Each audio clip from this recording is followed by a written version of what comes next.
Hey guys, I wanted to go over a nifty little app called Google Tasks. If you like checklists in order to organize yourself, this is for you. So on any Google app, this is slides, sheets, docs, even the calendar, and even your email.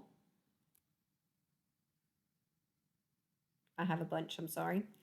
Over here on the right, you'll see Google Tasks, and I'm going to get off of this email so you don't have to stare at that. But, oops, sorry, I have Google Keep open. But right here is Google Tasks. It also has Google Calendar and Google Keep, which I have videos over each of those as well.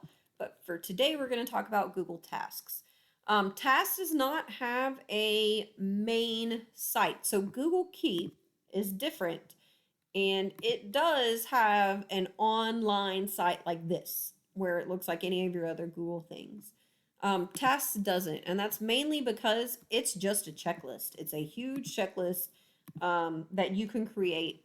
You can add different ones. So this, I have a work to do, a home to do, things I have to buy whenever I go back to work that help me out. And so this is kind of what that looks like. You can reorder these if you want to. These are all the videos I've got to make going over different things for you guys. So you can reorder them. They also have, these are subtasks for my main task. So I have to finish up student help videos, and these are all the different help videos that I have to create. So, you can have maybe Unit 1 biology, all the different things that you need to do in Unit 1 biology. Then you can have a Unit 1 geometry and all the different things you would have to do within to complete Unit 1 in geometry. Different things like that. So you can add a task, and we'll just call it an example task. You can edit it here, and then you can add details about it. So any details you might have about that task. You can add a date and a time that it needs to be completed. Let's say I want it completed on the 20th at 8 a.m. and I need to have it done by then. If it's a task that you have to repeat weekly, let's say something that students have to do every week, or even daily for that matter. I don't know, do your homework and you want to set that up. Then you would say you could repeat it, and you could repeat it every day, every week, every month, every year, however you want to do that. So I'm going to set this one up to be there but not repeat it. And then you could add subtasks to whatever it is. So that's what you saw on my other one, how it had little ones. And so after you add your subtasks, they're there. And once you've got them there, if you just hit enter, it'll keep adding more subtasks. Sorry, that's kind of a tongue twister. If you want to add another task itself, that's just, hold on. So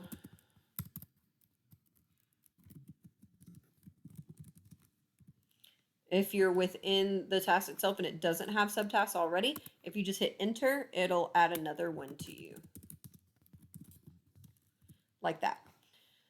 So, but if you're in subtasks, if you hit enter, it'll just make another subtask. And the same thing with this main one, as you just saw, whenever I was here, if I hit enter, it just adds another subtask.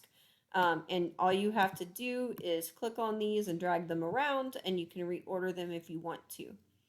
I live life this way. It's how I remember how to do everything. It's how I am remembering to do the videos I have to create for you guys, how I'm remembering to finish all the training that I have to do before school starts. I live off of checklists, and it makes my life easier. Whenever we were going to Great Wolf Lodge, I made a bunch here. So I have to make masks for all these people for going back to school. So this is my personal mask. I'm also making a t-shirt quilt for somebody. So all the different things that I need to do in order to complete that t-shirt quilt. I live life this way. So it's what I use most often. Now, since I put a date on here, it's July 20th, right? Whenever I go back to my calendar on July 20th, it has my task there. And if I had anything else in there, it would of course be listed here, and you can mark it complete from your calendar, which is another reason why the calendar is so important. If you haven't already watched that video, is because it all puts it in there. And of course, you can get tasks in any of these. So there's my docs, and it's right there, and I can add a new task if I want to. What's really nice is it's also here in your email. So if you're getting stuff that you need to, oh no, my gym's closed. Oh, only for a day. Sorry. And if you are getting an email and it tells you to do something, a teacher emails you and says you need to get something done, a group member emails you and says you need to get something done, you can click here and immediately add it to your tasks. And that way you can see that email and do it immediately. So it's a very, very useful feature. I highly recommend it. And that's the end of that example.